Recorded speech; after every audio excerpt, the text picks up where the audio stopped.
Hey, everybody. Thank you for tuning in for this week's hashtag LockBoss giveaway. Of course, where we're going to be hooking up 5 lucky winners tonight here in just a little bit. And I'm actually really excited for this. I was actually supposed to be hiding you. Let me hide you.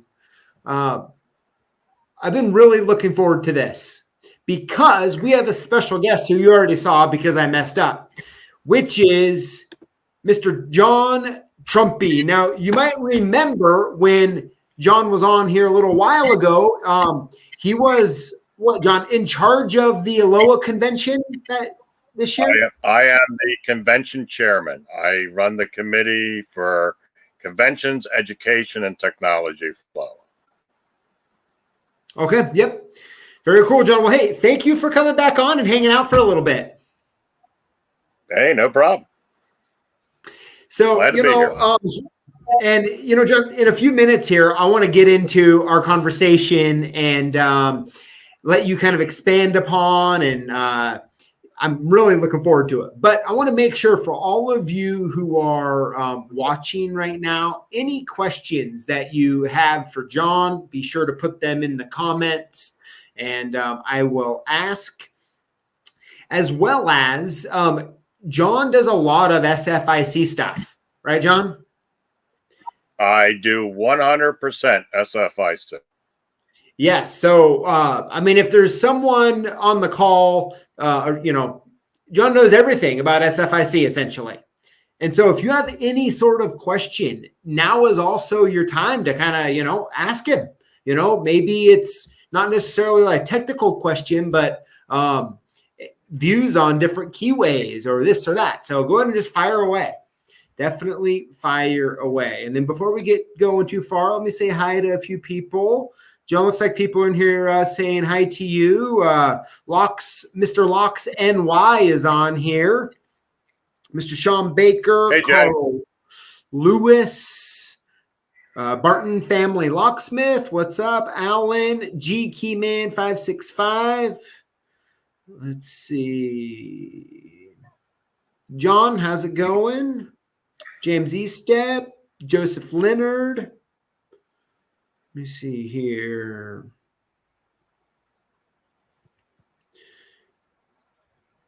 What's it?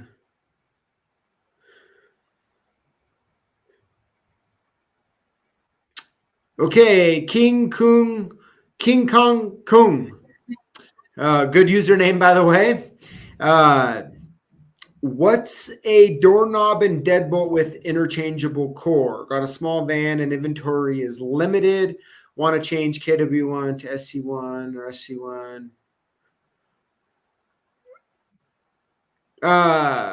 John or King Kong Kun, I'd say, you really want to go commercial, like commercial deadbolts. You can just get some K001 Ilco cylinders and for sure just interchange them with any keyway as needed. Let's see here. For a small format, the best thing about it is everybody makes a small format lock. Engineered up through grade 1 hardware. You can always find some product. In fact, companies that do not make small format cores like Corbin, they don't have a small format King system, but they certainly make tons of hardware in SFIC. So you can, if you're looking for a very limited stock, you can carry, a value engineered line. And when your customer's ready to upgrade, go into upgrade to a small format. Upgrade to a grade 1 or something like that, and keep their King system exactly the same because you pop the core out of the old, pop it into the new. That is true. That is true. No, John, when it comes to keying, I like this, when you're keying up your IC cores, like, are you a big fan of using the nickel silver bottom pins, or will you use brass ones as well? The pins are supposed to be matched to what the key is. So if your manufacturer is using nickel silver, like your Medicos and stuff like that, or Schlage, their keys are nickel silver, then you use a nickel silver pin. If you're doing strictly best, their keys are brass, so you would use a brass pin, and so they don't wear at all. Okay. Good. So, all right, people's putting a bunch of questions in here. So, yeah, so John, so let's talk. So we were talking on the phone, and I think we were actually, the conversation started about the Kwikset number 7 bottom pin, which I was calling, and I was just calling it Bigfoot for fun, and you definitely filled me in on the history of that, which is really cool. And then we kind of turned the topic a little bit, and you start dropping crazy things about best keys and Schlage locks, and I'm like, whoa. And of course I try it, and it worked. Yep. It was originally a competitive thing, or not necessarily competitive. Walter Best, or Frank Best originally, wanted to sell the product. He wanted to sell the product to Schlage. So original keyway was the Schlage keyway in reverse, which later was slightly modified and became or the original short pin version. Okay. So the purpose of it was to just make the opposite keyway, like, help me, I mean, maybe you know this, maybe you don't, but help me kind of understand, like, couldn't Schlage just already do that on their own? Like, why do you think Best felt like they had to mill a backwards keyway and try to sell it to them? Well, it's also all of the letter keyways in Best all have the same principle. All your cuts, it's this flat part of the blade. It's not like the it's not like the Yales where the entire thing is paracentric. When you have your key in a Schlage or an A1 or any of the other lower level any of the lower level lower letter keyways, that part of the key where the pins are resting is completely straight, whether that's A or G or any one of them, even up through J and M. The J and M, the curves are coming in a little higher, but they're not on the part where the pins rest. So it made also sense to just have that straight, which is what Schlage C1 is. Okay. And so they essentially, because of the straightness of it, I mean, they were just flopping that around and hoping to sell. So I'm guessing they didn't sell. Yep. They said no thanks. Oh, they never did sell. Schlage was not interested. You got to remember that Schlage, Walter Schlage, never started out the idea of inventing the doorknob, or his original patent was for a light switch. It what, for the Best locks? No, for the Schlage locks. What Walter Schlage was trying to produce is a doorknob that when you turned it would turn lights on. His original patent. Really? Yep. Wow. So you turn the doorknob, you open it, and it would turn your lights. And it would turn your lights on. Wow.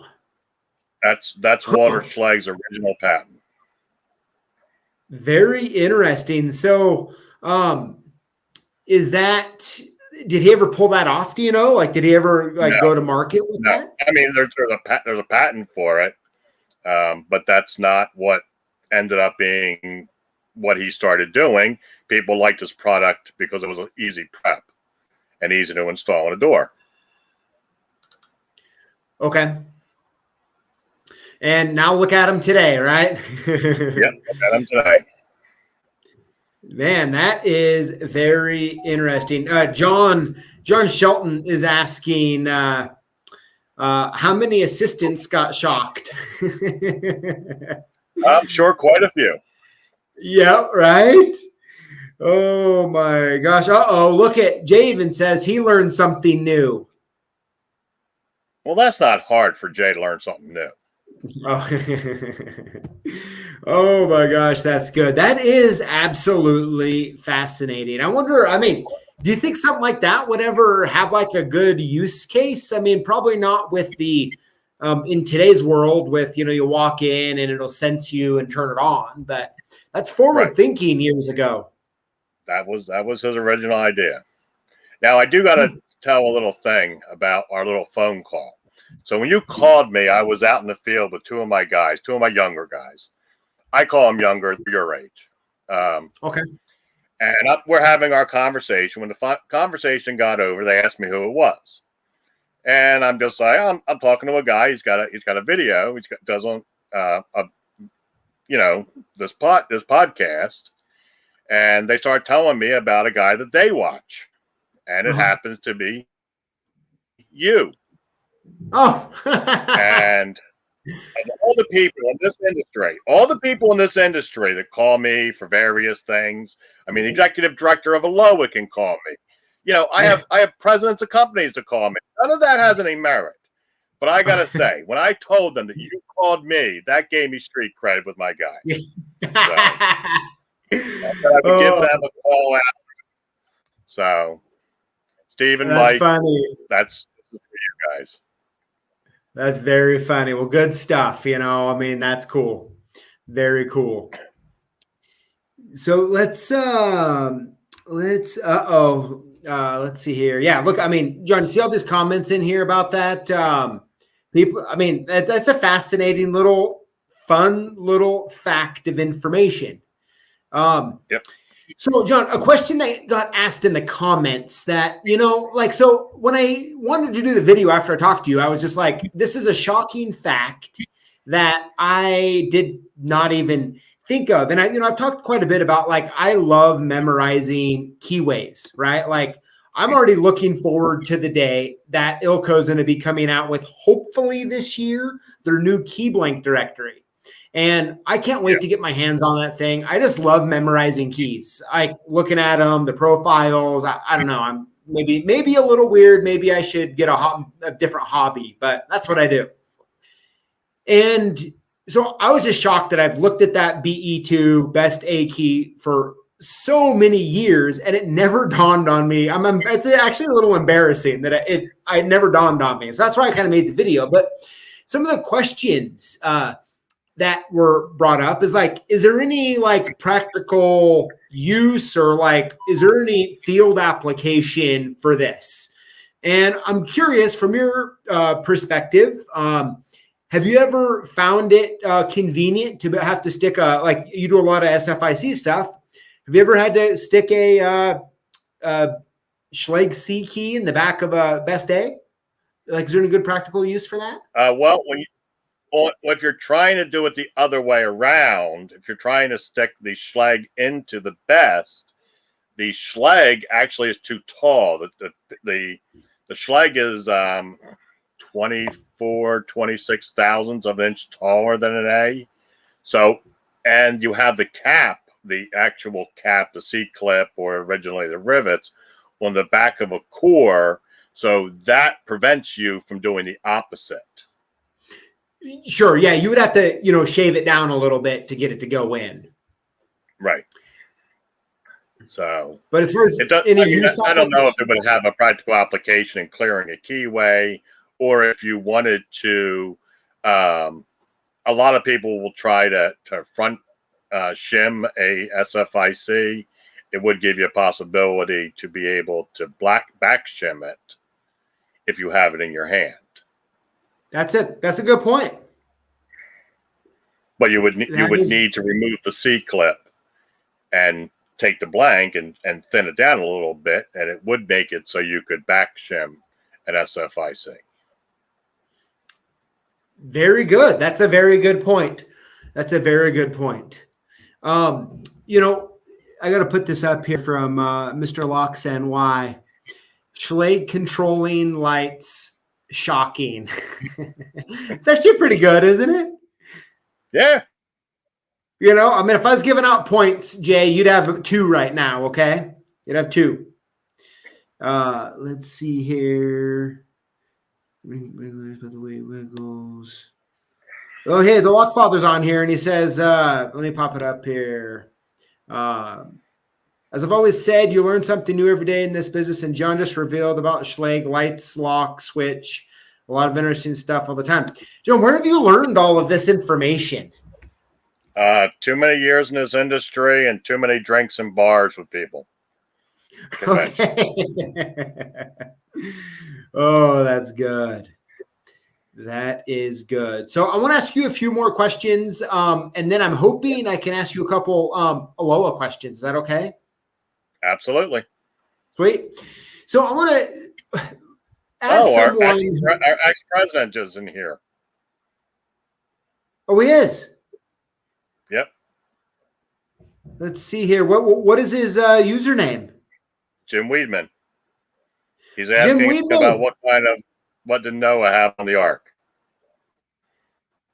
Okay, and did you install them? Oh, he's coming at you there a little bit, huh? Well, of course, since it's a divine locking system, it'd have to be SFIC. Okay. Oh, that's good. Let's see. So when it comes to SFIC, I mean, how many people have you trained over the years? I'm guessing dozens and dozens. I think 500 was the last list of students that we kept track of. Now there were students before we started databases and stuff like that. Mm-hmm. I was teaching for A1 on the side for a little bit, so okay. Of course they were interested in. Sure. So with that said, like if someone is starting to learn how to, pin up SFIC locks and they're trying to get the hang of it, like you have like a rule of thumb of like a standard time to rekey the cylinder. I'm talking about like the pinning charts in front of you. The keys are cut. All they have to do is pin the lock and cap it. Okay. So is there a time frame? You have it. I knew that question was coming. You've terrified my people because I've asked my people to time themselves and they want to know why. Is there going to be, a new requirement in the shop how fast you have to pin? And then I have to go through and explain. So we've timed ourselves. And I time myself, and then I ask them to time themselves because I didn't think it's fair to compare someone newer to someone who's been doing it for a long time, since Noah. So to do the math is taking an average of about 1 minute. So you said besides the math, and you don't need to do the math. Most of the programs will do it for you. You can do it on an app. You can get that little slider thing from Lab that'll do the math for you. Mm-hmm. There's the math. The actual pinning is 3 minutes. The physically taking and putting the pins in the lock is 3 minutes. Now, what I did discover, which was odd, is it's taking us 1 minute to cap. It's like 57, 58 seconds an average. And then cutting a key is on the Brown machine is approximately between 10 and 15 seconds. So we added it all together and it's 5 minutes. Okay. 5 minutes per core is about what it's taken everybody at your place there to do that. Yep. And so let's say, and maybe this is hard, this is hard to answer, but if you were to, if someone's struggling, it's taking them like 20 minutes a core and they're, they're partially capping it. They're checking, something's not going right. They're doing a bunch of weird things.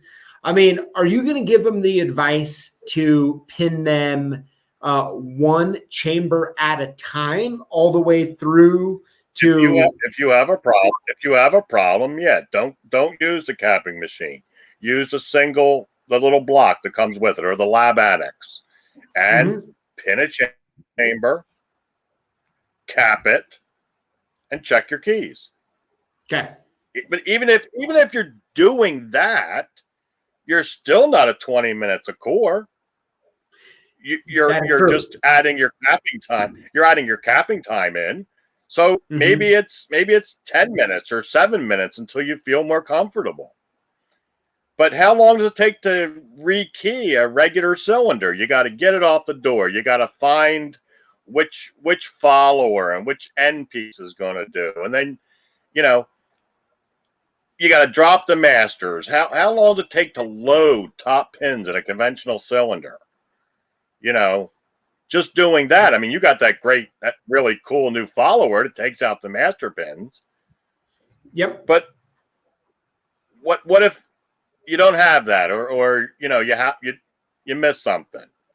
You know, loading top ends in a cylinder is just not fun. You know, we don't have that problem. No followers. Pop out the core, pop out the pins, drop in the new chambers. Something that I don't do now, but I used to do when I worked commercial. Now I did SFIC when I did commercial too. Only in SFIC can you pre-sell the next rekey. You get a customer, you go out, sell them the next set of cores, so you don't have to go out at 9 o'clock at night when he's decided to fire the manager. He keeps a set of cores and a control key in the safe. Then he calls you back, and you just go back, come up, and you read him. So you can pre-sell the next rekey, you know, and it also avoids the person saying, oh, I just fired my manager, let me go to Google. And, of course, Google is flooded with bad names. No, they're going to go to their safe, grab out the envelope with your name stamped on it, and the instructions on how to change core. And even when I did that, half the time I still got my service call because they didn't want to do it. They called me out to change the cores that I already bought. I already sold them. And then I would sell them another set. Yeah. Yeah, that's true. I mean, you know, I just think from my experience working in my dad's shop, pinning locks, as well as talking to tons of people for a decade when I answered the phone for sales, talking people through it. It's like as soon as they understand basic, you know, Schlage, quickset, rekeying, master keying, and then they start to want to get into the, you know, SFIC. It's very popular today in the commercial world for a lot of good reasons. Some people just struggle greatly, you know, and I've always tried to figure out exactly like what can I say or do to help them, you know, kind of bridge that gap to, you know, those 20-minute cores where they're stressed out, they're frustrated. And I think that's kind of actually kind of what happens, right? As soon as you start. If you can do Schlage, you've done half the math. Half the math in A2. Schlage is 0 to 9, best A2 or Arrow A2. Any A2 system is 0 to 9. So if you can do Schlage, you can do half the math in the cylinder. And then you just take the next number, whatever the highest number is, and it's to your control, which is add a 1 to it. It's 10. Or it's 17. If it's a 7, it's 17. If it's 6, it's 16. And that's just basic math from there. And then you got to take it to 23 until you memorize that each of the controls have a matching number. You know, if it's a 7 on your control, it's always going to be a 6 driver. Okay. If it's a 9, it's always going to be a 4. If it's a 4, it's a 9. You know, and this is the exciting part, right? Because I mean, you're just like, you know this stuff, right? Memorized. Yeah. Now, I also have to realize when I was doing these calculations for time, I don't write the math. I just do the math in my head as I'm going along, as I'm pinning it. So I my control, my master, my change, if there is a master or whatever, and I just go to my pinning kit and start pinning. So I do the math the same as I would be doing on a, but I just don't write it down. Really? Unless I'm doing multiple same core. Yeah. That's impressive. If I'm pinning 5 of the same key like cylinder, then I'll write the math because I just don't feel like recalculating it. But once you feel comfortable, the math is the math. It's not hard math. One of the problems is there are different ways of expressing it. Some people write it bottom pins up next to the line. Other people write bottoms as they want it in a thing. It's once you get it, you'll get it. It's not difficult. It's not difficult math. It's intimidating, but the advantages are just so much there. I mean, you go out to do a small commercial job, and they got a exit device on the door. How long is that taking you? Once you convert it to SFIC, you don't have to take that panic bar off the door. I mean, does anybody really enjoy removing a concealed vertical rod panic bar to get to that rim cylinder? Never is that answer. You do it once, plus all the different keyways. And, Home Depot and the Lowe's, they do not do SFIC. They couldn't figure out how to put it in the machine. Hopefully people doing SFIC will someday go to a punch. Now, every key you're making is an original. There's no duplication. You're not adding 300,000 each time of a generation going by. So everything is 100% on. Your keys are going to work. And, so your competition goes out. If they haven't gone into SFIC, go to ClearStar. There's always a question of some photograph of some front of a core. What keyway is it? Take one of the odd keyways, and you've always got an exclusive keyway, or with no real investment. You've just changed keyways. You rekey a customer. You can tell them your old keys will not even go in the cylinder anymore, just from changing from A to G. Yeah, that's a good point. Which brings me, I have one more question, and we'll switch gears here a little bit.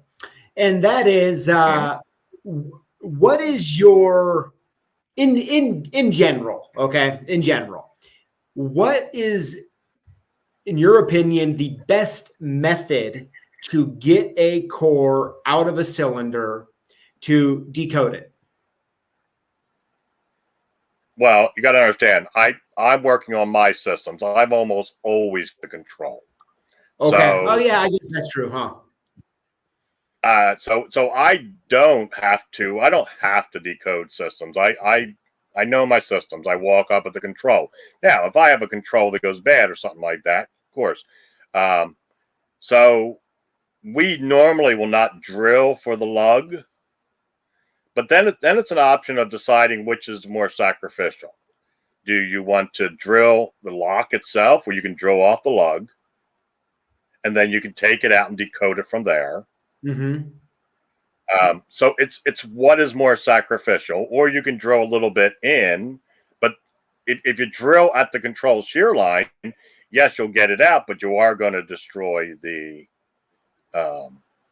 pins. You're not going to decode it.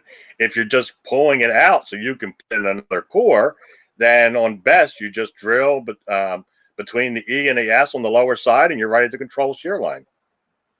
Mm-hmm. Okay. And count. Yeah. How much have you experimented very much with like picking to control? It can be. It does help to have the special modified tension turning tool. Mm-hmm. Okay. Fair enough. Well, hey, I want to ask you if you have that tool, it will almost always pick to the control shear line. Don't try bumping an IC core. Is very easy to determine because it knocks the C clip off the back, and then the plug comes out.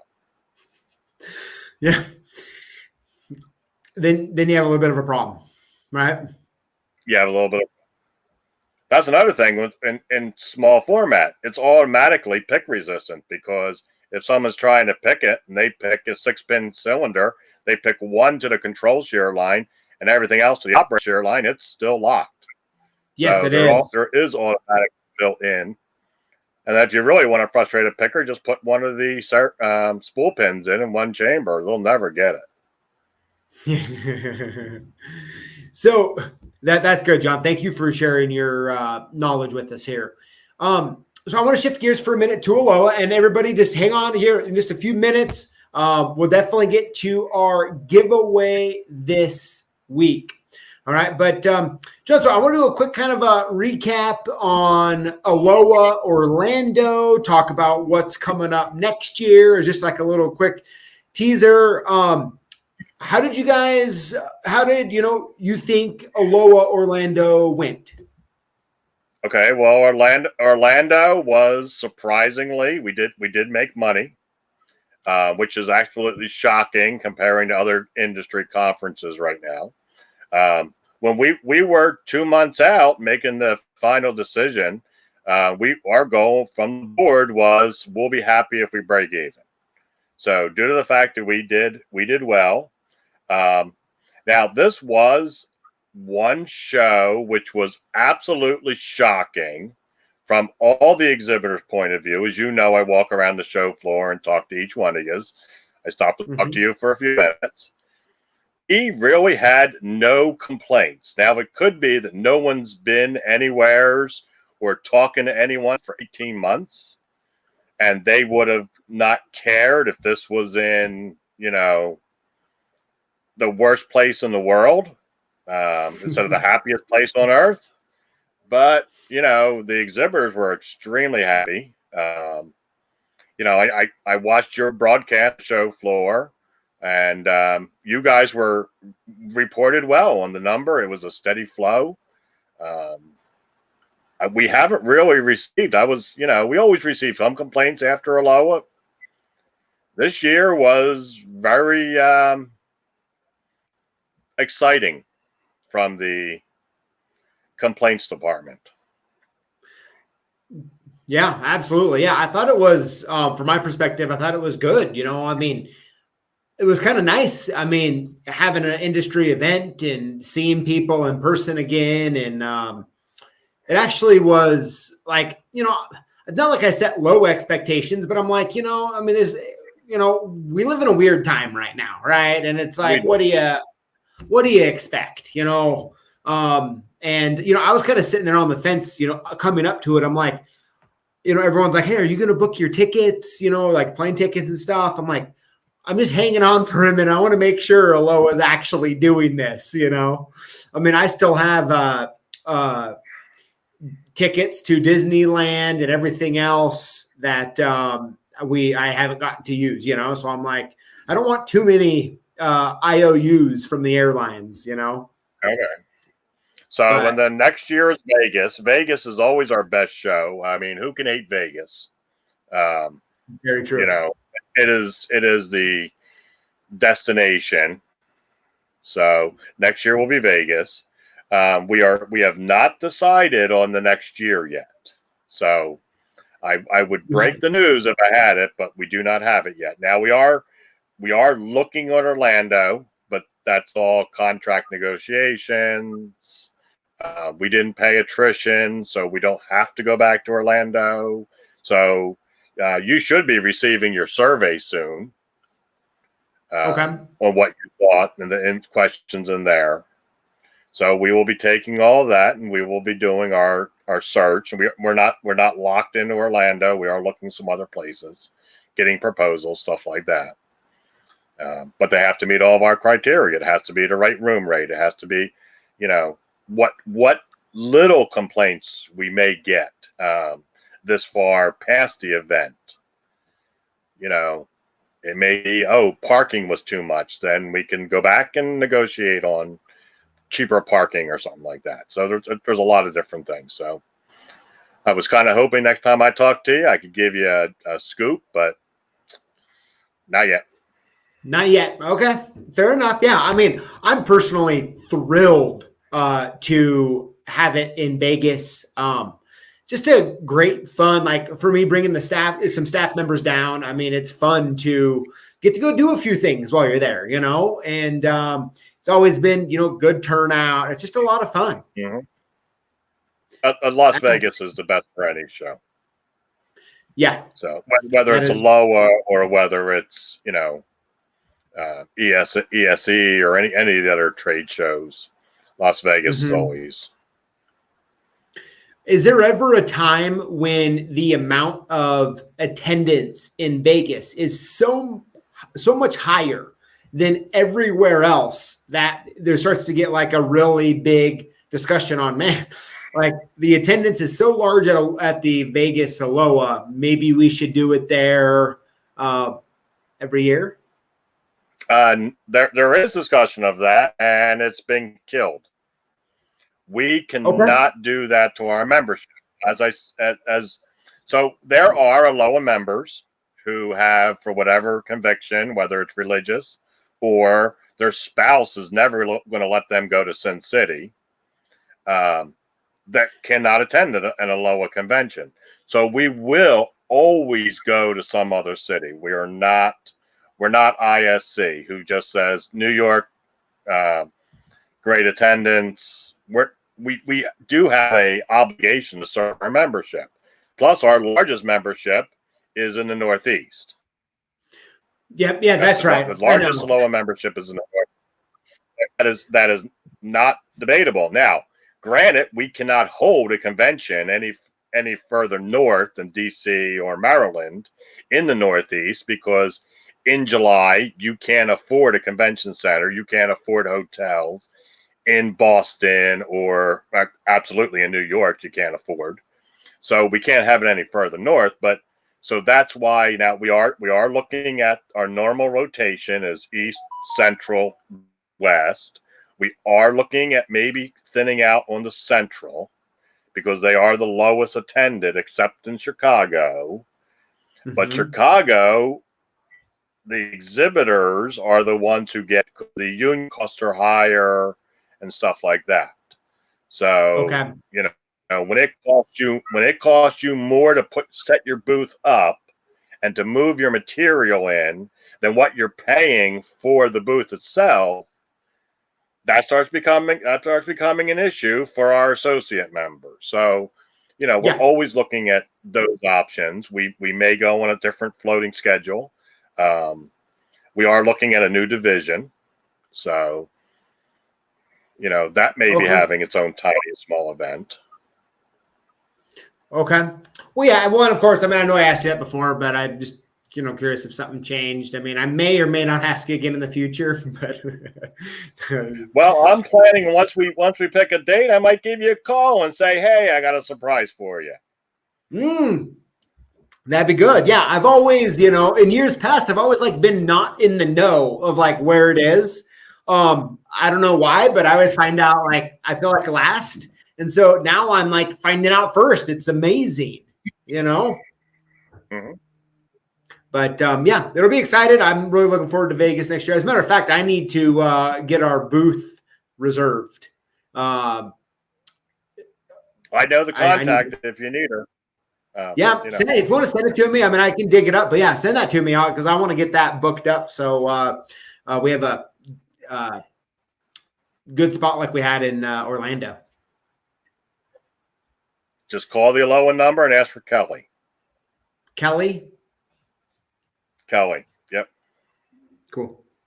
Well, John. Well, hey, thanks for coming on, hanging out. Let's do this. Let's announce 5 winners. And John, just for coming on and hanging out, I'm going to be sending you something as well. So thank you for hanging out with us here. Oh, there is something you made that I keep forgetting to order. What is that? The SFIC pin gauge. I want to try it. Ooh, okay. Yeah. Yeah, I'll even tell you a little secret about that. You want to know? Sure. So, that's a product that, has our name on it and stuff that we sell, but it was actually made by a locksmith customers of ours in Sunnyside, Washington, and who does a ton of SFIC. And he brought it to me. He's like, PJ, I think others would absolutely love this. All of our guys use it here, and this is the price I can sell them to you for. And I was like, makes sense to me. Let's try it out. Let's do it. So it's extremely reasonable. And like I said, I have my micrometers and my calipers and stuff like that. I can measure pins for a decoding or something like that.